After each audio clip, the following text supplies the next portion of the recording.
Hi, good morning. I'm Herbert Ines, leader of Ridge Park Icon Movers International.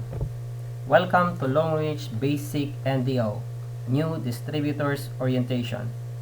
Ang topic po natin ngayon ay the alphabet of success. A. For attitude. Kailangan po natin magkaroon ng 100% attitude para magkaroon po tayo ng tinatawag na 100% skills. Bakit napaka-importante magkaroon ng tama o wastong attitude? Kasi sa spelling pa lang po, kung titignan po natin, magbibigay ito ng resulta na 100. Let's check. A, 1. T, 20. T, 20. I, 9. T, 20. U, 21. D, 4. E, 5. At total of 100%. Para makuha po natin dito, kailangan pong magkaroon po tayo ng GLLA, Good Learning and Listening Attitude. Ibaba ang pride para at least po pasok lahat ng learning. We must be empty cup. Kalimutan po ang pagiging acne o yung tinatawag natin na alam ko na yan. Be humble. Ito yung wastong attitude para magkaroon po tayo ng respeto sa tao, sa kaibigan, at higit sa lahat sa prospect mo. B. Believe.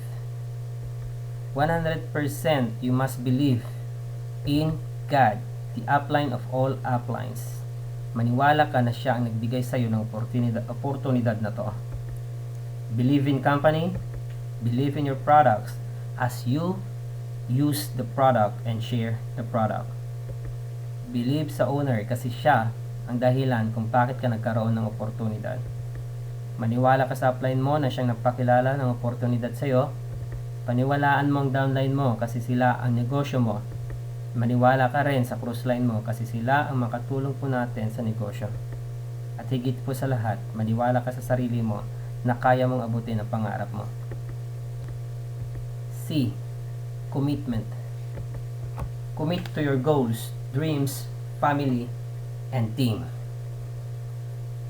May tatlo po tayong uri ng commitment. I'll try, I'll do my best whatever it takes. For us to have a success, at least we possess a commitment level of whatever it takes. I'll do my best. D. Discouragement. Rejection and discouragement are normal in multi-level marketing. Ang malupit pa dyan, family, relatives, friends, sila pa ang unang magre-reject at magdi-discourage sa'yo. Be thankful. Bakit? Iba ka sa kanila. Ang ginagawa mo ay patungo sa pangarap mo. Ang discouragement ay manifestation na ikaw ay nagtratrabaho. Kasi once na hindi mo na naramdaman ang discouragement, ibig sabihin, hindi ka na rin nag-move in. May simpleng kwento po ako about sa discouragement. Familiar po ba kayo sa kwento ng palaka?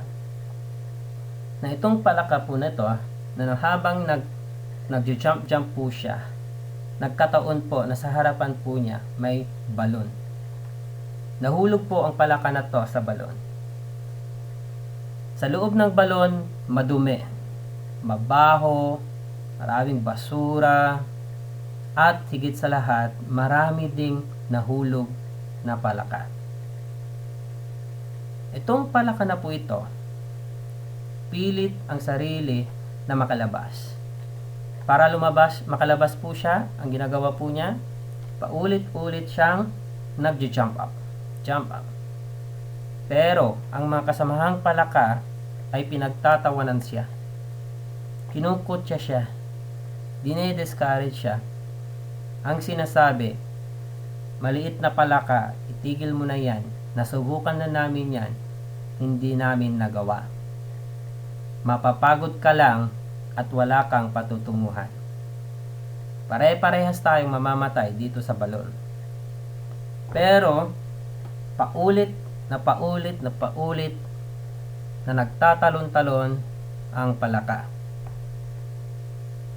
Ganon din ang mga nakapaligid na palaka sa kanya, paulit-ulit ang rejection at discouragement sa palaka. Dahil sa paulit-ulit na pagtatalon-talon ng maliit na palaka, tumatag ang kanyang mga muscle, tumindi ang kanyang mga buto, hanggang sa isang araw, nakapag-jump siya, jump out sa balon. At yun, nakuha niya ulit ang liwanag ng kapaligiran. So, ano po yung moral lesson po ng kwento? Maganda po pala na maging pipi at bingi po tayo. Diba? So, ibig sabihin po, habang may nadidinig po tayong discouragement, minsan nakukontrol yung galaw po natin. Pero hindi po masama na magbingi-bingihan po tayo para focus po tayo sa kung ano man ang ginagawa po natin.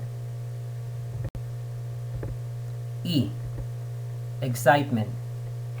Kailangan po excited po tayo lagi. Lagi po tayong excited. You need motivation, inspiration, and love. Dapat in love po tayo sa ating ginagawa. Oo, darating sa punto na maraming magre-reject sa'yo, maraming magdi-discourage sa'yo.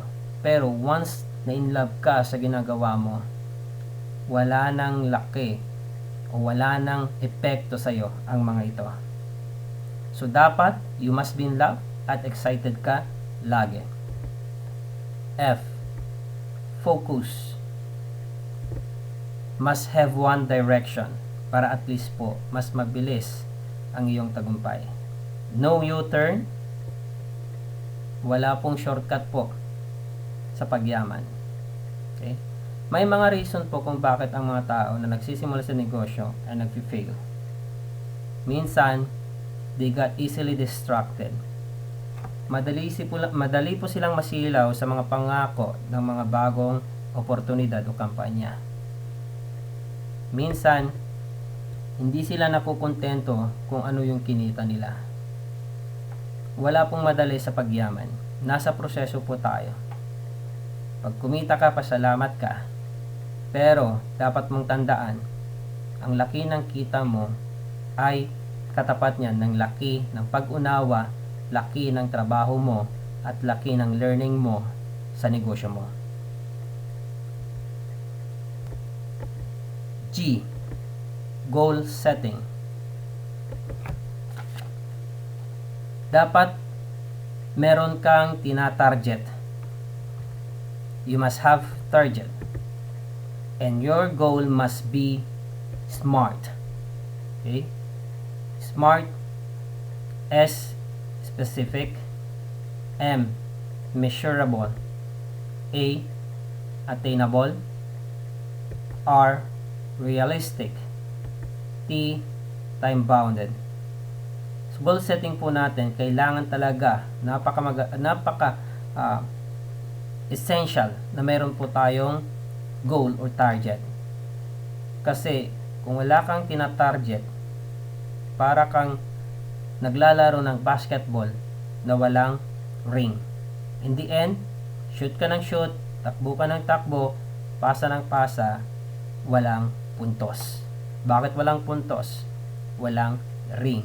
So, ibig sabihin po, mapapagod ka lang. Take note, a goal is a dream with a deadline. Kaya napakahalaga po na pag mayroon tayong goal, mayroon po siyang deadline. It must be time-bounded. Salamat po. Thank you. Again, I'm Herbert Ines.